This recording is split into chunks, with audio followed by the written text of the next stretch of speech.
What is up? How is it going, everybody? Welcome back to the Bending Ballistics Show.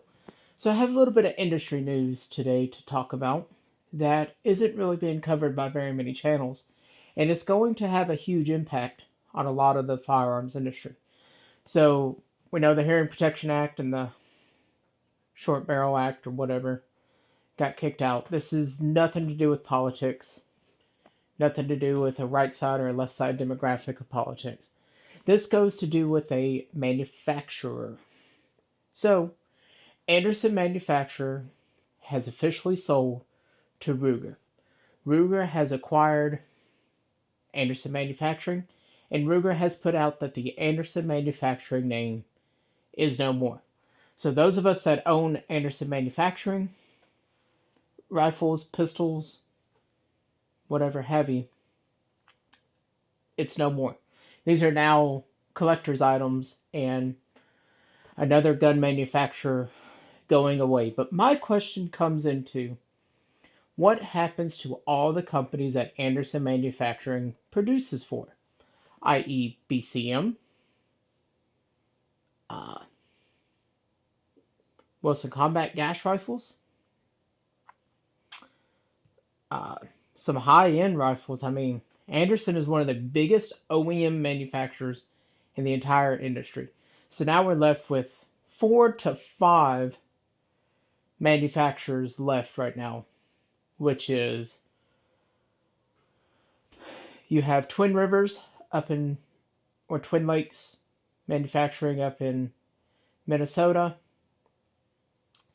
You have No Name, or Unbranded, CMMG, Faxon, Troy Industries, Daniel Defense, Palmetto, and I'm sure there's some other small boutique ones that I'm missing, but out of the major hitters, that's who we have left now. And it sucks to see a company like Anderson Manufacturing go away. Now, I have a different relationship with Anderson Manufacturing. I'm from Kentucky, so like I try to support as many local businesses as I can. But it hurts to see this company go. It's going to have a huge impact on the state of Kentucky and even the budget side of the firearms industry. Yes, you can buy a Palmetto State rifle for fractions of the cost. However, I do feel like the quality of an Anderson rifle versus a Palmetto rifle is a little bit higher. I don't care. Go ahead, go crazy in the comments. Tell me how I'm wrong. Tell me how I have no idea what I'm talking about. But I have Anderson rifles that have 20, 30,000 rounds on them and haven't missed a beat. I've got one that's ran nothing but steel case ammo, never misses a beat. It, it's my original 3-gun rifle, and when I first started doing 3-gun, I was too broke to be able to afford brass ammo. Steel ammo was like $6.99 a box of 20, if that tells you how long ago this was. And I ran the absolute crap out of this rifle. Anyways, I digress. So, it's interesting to see what's going to happen. Ruger has already said that they're not carrying on the Anderson name or any of the Anderson brands. So, does BCM go to a new company? Because, I mean, yes, BCM is their own company, per se, but all their manufacturing is done by Anderson. Their assembly is done at their facility, but a vast majority of their manufacturing is done at the Anderson facility. So all those contracts are gone. All the military contracts are gone.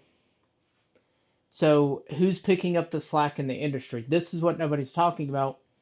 Everybody's excited to see money move and companies grow and things like that. But you're talking about an industry that's already struggling to stay afloat because, let's face reality, firearms are the last thing on anybody's list right now. People are struggling to eat. I haven't bought a new rifle this year at all. So I'm right there with you guys. But it's going to be interesting to see what happens. I wish all the guys that I know at Anderson the best of luck with the transition to Ruger.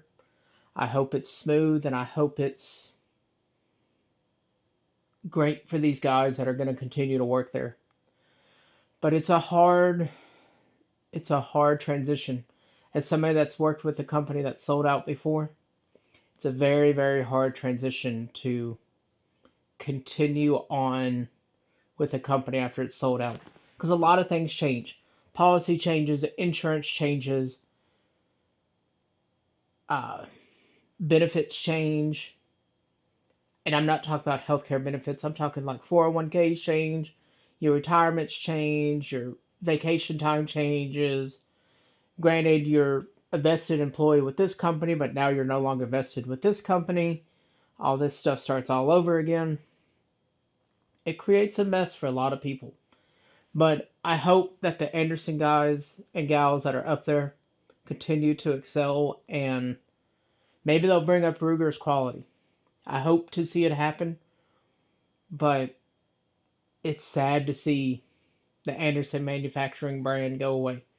Maybe one day we'll see another company pick them up, but I doubt it. It would be awesome to see another manufacturer in the firearms industry that's in the state of Kentucky buy the rights to the Anderson name and just go with it and excel with the company and watch this brand continue to grow under new ownership, quote unquote, because you bought the rights to it. But I mean, it's sad to see him go, but I understand business is business. But now we're down to just a handful of manufacturers. Yes, the gas rifle market is super saturated, but that's a big hitter that's going away. That's a lot of lower parts kits. I know a lot of guys that only use Anderson lower parts kits. I'm one of those guys. I strictly try to stay with Anderson lower parts kits. I feel like they're some of the best quality in terms of what you're paying versus what you're getting. I know that I can get Geisley parts. I know I can get Troy parts. I know I can get Daniel Defense parts, so on and so forth. But for the vast majority of these parts, it's sad to see them go. But that's just my thoughts. Let me know what you think down in the comments down below. A little bit different video, kind of a somber video. I hate to see Anderson go. But until next time, everybody, thanks so much for watching. I will catch you all on the next video. And let me know. Let me know how you feel about it. Are you mad? Are you excited to see what Ruger has in store? I'm not a Ruger fan. I don't dislike Ruger. Not a Ruger fan, though. So, we'll see. But until next time, everybody, thanks for watching. Don't forget to check out Sunway Photo and use code BendingBallistics. Until next time, see ya.